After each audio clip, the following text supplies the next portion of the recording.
Hello students, so let's try to understand. In that particular video we discuss some important topics that is very important for your CA foundation examinations. बहुत सारे बच्चे में से ये question पूछते हैं कि सर हमारे लिए पेपर्स में इंपॉर्टेंट टॉपिक बताइए इकोनॉमिक्स के अंदर, मतलब बहुत बड़ा होता है सारे चैप्टर्स, तो हम मेजरली इंपॉर्टेंटली किन टॉपिक्स के बारे में डिस्कशन करें, मतलब किन के बारे में हम ज्यादा थोड़ा ध्यान रखें। तो यहाँ पर हम उन्हीं कुछ टॉपिक्स के बारे में बात करेंगे हर एक चैप्टर के रिगार्ड में। तो सबसे पहले मैं डिस्कस करता हूँ बच्चों आपके सामने चैप्टर 1 से रिलेटेड कुछ इंपॉर्टेंट टॉपिक्स जो आपको पेपर में थोड़ा दिमाग में रखने, थोड़े ध्यान से पढ़ने और आपको उससे रिलेटेड बहुत सारी प्रैक्टिस करनी है। तो सबसे पहले सर बात करते हैं अपन चैप्टर 1 के बारे में। चैप्टर 1 में बच्चों आपको जो पढ़नी है चीजें वो है इकोनॉमिक सिस्टम के बारे में। इकोनॉमिक सिस्टम की मेरिट्स और डीमेरिट्स के बारे में यहाँ पर कुछ डिस्कशन किया गया है। इकोनॉमिक सिस्टम्स पढ़े होंगे, आपको याद आ रहा होगा ना, अपन लोगों ने क्लास में पढ़े थे। 3 तरीके के इकोनॉमिक सिस्टम्स पढ़े थे। कौन कौन से बच्चों पढ़े थे? अपन लोगों ने सर कैपिटलिस्ट इकोनॉमिक सिस्टम के बारे में बात की थी, अपन लोगों ने बच्चों सोशलिस्ट इकोनॉमिक सिस्टम के बारे में भी बात की थी, और अपन लोगों ने मिक्स्ड इकोनॉमिक सिस्टम के बारे में भी बातें की थी। तो इन तीनों ही इकोनॉमिक सिस्टम्स की डिफरेंट मेरिट्स और डीमेरिट्स आपको प्रोवाइड की गई है बच्चों। तो इस चीज को आपको अच्छे से समझना है, इस पर काफी सारे एमसीक्यूज इंस्टीट्यूट पूछता है। नेक्स्ट आपको बच्चों बात जो करनी है, जो अपनी यूनिट्स है बिजनेस इकोनॉमिक्स का जो बेसिक इंट्रोडक्शन जो यूनिट देती है, वहां आपने एक टॉपिक पढ़ा था नेचर ऑफ बिजनेस इकोनॉमिक्स के नाम से।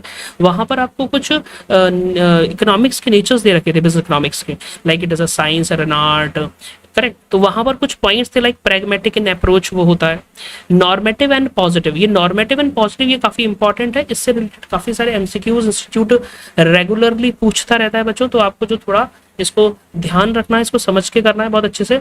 क्यों? क्योंकि ये आपके पेपर के लिए बहुत ही इंपॉर्टेंट रोल प्ले करेगा। क्योंकि और इसके लिए मैंने आपको एक टेबल बनवाई थी डिफरेंशिएशन की। नॉर्मेटिव के अंदर आपको ये चीजें याद रखनी है, पॉजिटिव के अंदर ये चीजें याद रखनी है। तो उस डिफरेंशिएशन के बेसिस को याद रखना, ये एमसीक्यूज को फाइंड आउट करने में बड़ी मदद करेगा आप लोगों की।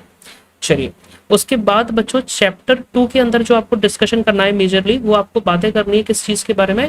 देखो चैप्टर 2 जो मेजरली बात करता है ना, वो बात करता है इलास्टिसिटी के बारे में। किसके बारे में? इलास्टिसिटी। और इलास्टिसिटी के बारे में यदि अपन बात करें बच्चों, तो यहाँ पर इलास्टिसिटी से रिलेटेड आपको सारे न्यूमेरिकल्स ट्राई करने।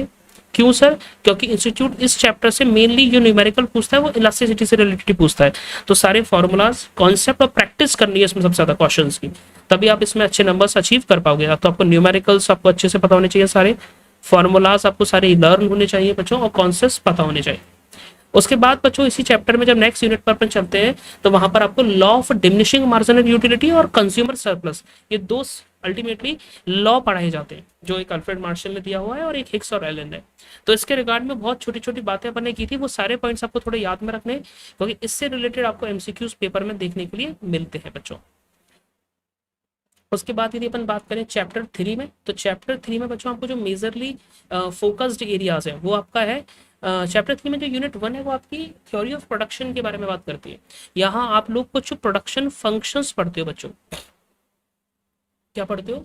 आप लोग कुछ प्रोडक्शन फंक्शन पढ़ते हो, और इन प्रोडक्शन फंक्शंस में हमने काफी सारे डिस्कस किए थे, जैसे कॉब डगलस प्रोडक्शन फंक्शन पढ़ा था, हमने एक लॉ ऑफ वेरिएबल प्रपोर्शन पढ़ा था, हमने एक law of returns to scale पढ़ा था, करेक्ट।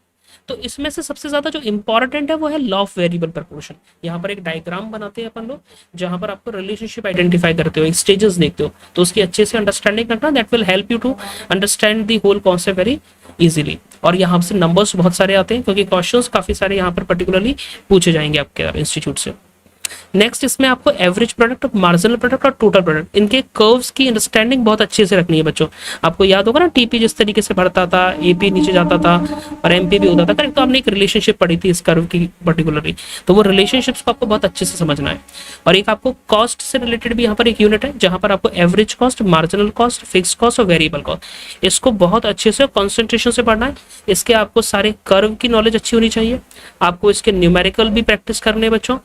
यहाँ से इंस्टीट्यूट काफी बार क्वेश्चंस पूछता है, बहुत इजी पूछता है, मतलब आपको बेसिक कॉन्सेप्ट पता हो तो आप कर पाओगे, बट दैट रिक्वायर प्रैक्टिस। और कर्व को बच्चों सिर्फ देख करके नहीं करना है, आपको कर्व करते समय आपको हाथ से एक बार बना करके देखने हो, तभी आपको वो प्रैक्टिस होगी उस चीज की।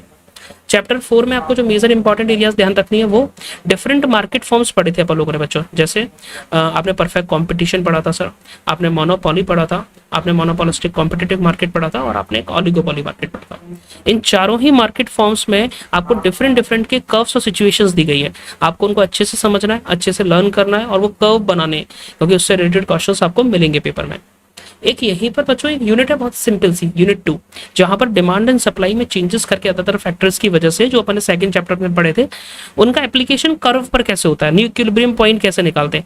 वहां हमारे पास एक इक्विलिब्रियम पॉइंट दिया होता है और फिर अल्टीमेटली हमको वो कुछ चीजें देगा जिसकी वजह से डिमांड बढ़ जाएगी या कम हो जाएगी, तो उससे फिर हमें एक नया इक्विलिब्रियम पॉइंट पता लग जाता है। करें, तो ये कैसे होता है, ये बना करके करना है आपको। मैंने बोला था क्लास में भी जब कराया था आपको, तो प्रैक्टिस करना है इसकी रफ कॉपी में काफी सारी सिचुएशंस की, तो वो आपको पेपर में यदि क्वेश्चन आता है तो बड़ी इजीली उस चीज को टेकल कर पाओगे, बहुत इजी के नंबर मिलते हैं आपको यहाँ पर। उसके बाद last chapter, chapter number 5। Sir यहाँ कौन कौन सी चीजें इंपॉर्टेंट है जो पढ़नी है? बेटा ये पूरा चैप्टर बहुत इंपॉर्टेंट है। पता है क्यों? क्योंकि एक तो बहुत कम मटेरियल है इस चैप्टर में, और दूसरा इसमें नंबर्स भी हमेशा पूछता है इंस्टीट्यूट। और आपको जो मेजरली इसमें इंपॉर्टेंट जो चीजें पढ़नी है बेटा, वो बिजनेस साइकिल की जो स्टेजेस है ना, एक्सपांशन, कॉन्ट्रैक्शन, पीक, करेक्ट, तो लाइक डिप्रेशन, तो ये जो आपकी ट्रफ, ये जितनी भी सिचुएशंस जो आप देखते हो इकोनॉमिक्स पर्टिकुलर स्टेजेस के बारे में, उनके रिलेटेड हर एक पॉइंट को बहुत अच्छे से कवर करना है, क्योंकि दैट विल रियली हेल्पफुल। और नॉर्मली इंस्टीट्यूट इस वाले एरिया से रिलेटेड एमसीक्यूज रियली पूछता रहता है, मतलब कंटिन्यूअस इस तरीके के एरिया से क्वेश्चन पूछे जाते हैं। तो मैंने यहाँ पर आपको बहुत इंपॉर्टेंट एरियाज बताए हर एक चैप्टर से रिलेटेड, आपको जिन्हें बड़े ही ध्यान से और आराम पूर्वक समझते हुए करना और प्रैक्टिस करनी है, जितनी ज्यादा हो सके क्वेश्चंस की प्रैक्टिस करो आप। यदि आपका रिवीजन हो चुका है, आपके नोट्स कंसेप्ट पूरी सारी चीजें कंप्लीट हो चुकी है, just do a revision of concept notes and then make a practice, lots of practice, और आप बहुत अच्छे मार्क्स अटेन कर पाओगे। Thank you for watching that particular video, and if you like the content, hit the like button.